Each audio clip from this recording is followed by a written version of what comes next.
Hello everyone, I hope you're all doing super well and welcome to this oil painting time lapse. Before we begin, I would like to show you my little trip to the pub where I actually got a drink before the lockdown started. Hello everyone, I am appearing from the future because in fact my battery died after I got to the pub, and so I thought that I'd taken a lot of quite fun vlogging footage. In fact, I hadn't taken anything, and so here we are, my friends. Here is the oil painting time lapse that took me absolutely ages. If you're following me on Instagram, please do if you haven't already. And I posted lots of work in progress images of this painting. It took a really long time. I really enjoyed it and I'm so happy with how it came out.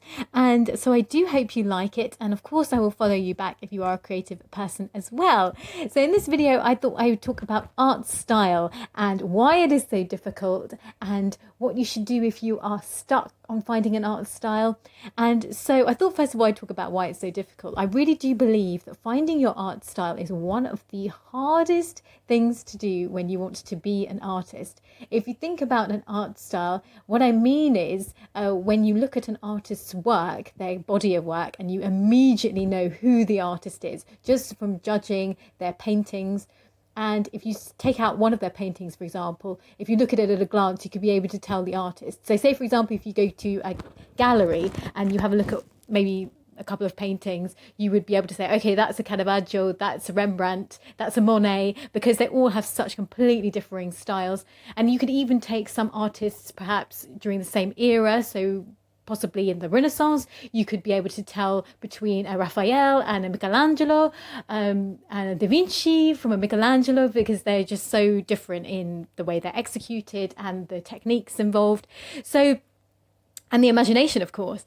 So it's really a hard thing to establish because nowadays you have so many artists to choose from. You just need to go onto Instagram and you see thousands and thousands of artists. And there are some where you can sort of tell their distinctive style, and others you can sort of see they're finding their style. And so a lot of the time when people say, oh, I don't have an art style and I feel really bad because I don't know what my art should look like, is just really means that they're in the process of really finding their way. And I do believe that most artists in the end, if they continue to be an artist, do end up finding their style, because it is a kind of progressive process.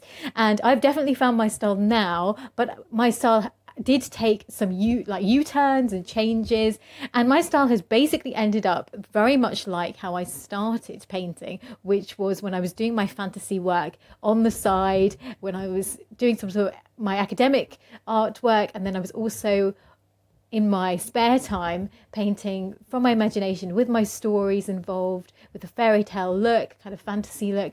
And so this is really how I started painting. But then over the years, because I saw that the market in the UK is not really for fantasy art. Now it is on the internet, but it isn't in terms of galleries like in London, for example, which is where most of the kind of prestigious galleries are, not all, but most of them. Really, they are looking for kind of plein air painting. They're looking for impressionism, modern impressionism. This has been for years now, and some abstract as well, but I'd say modern impressionism sells the most. And I changed my style because I thought, well, if my paintings are not going to sell, there's absolutely no point in me being an artist, because you need an audience and you need to be able to sell your work, otherwise you can't really survive. But when I changed my style, I did become kind of unhappy. I didn't really know how to progress because I just felt like I was painting as somebody else, really. I wasn't copying anyone else's style. I still used my own impressionistic style, and I painted more plein air. I did more loose brush work.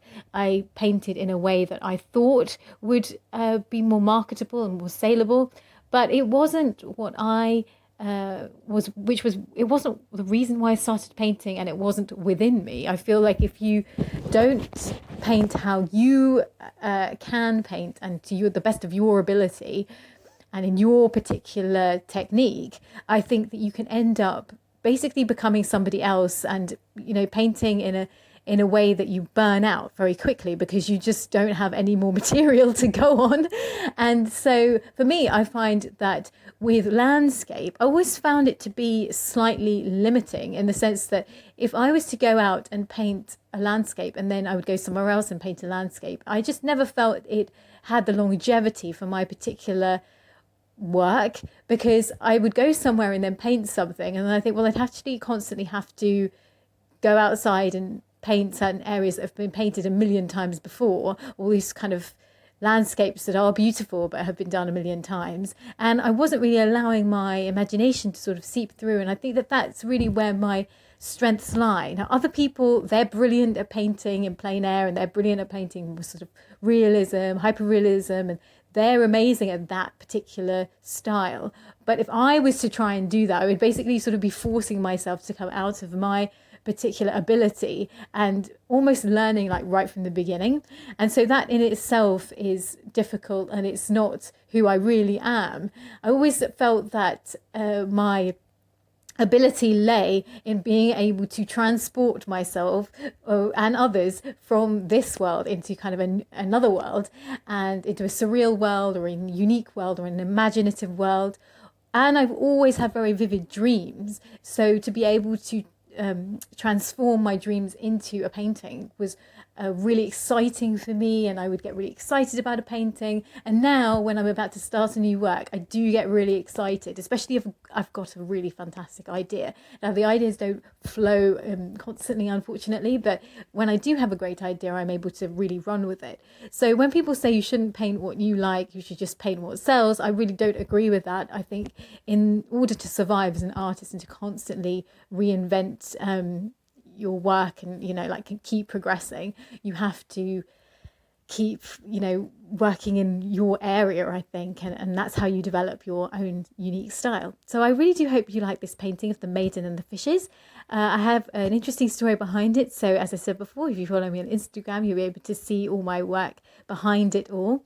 And this did take a while because I was just trying to get all those intricate details in, and I really wanted to create a lot of depth in this work. So I do hope you like it, and I'll see you next week. Take care, guys.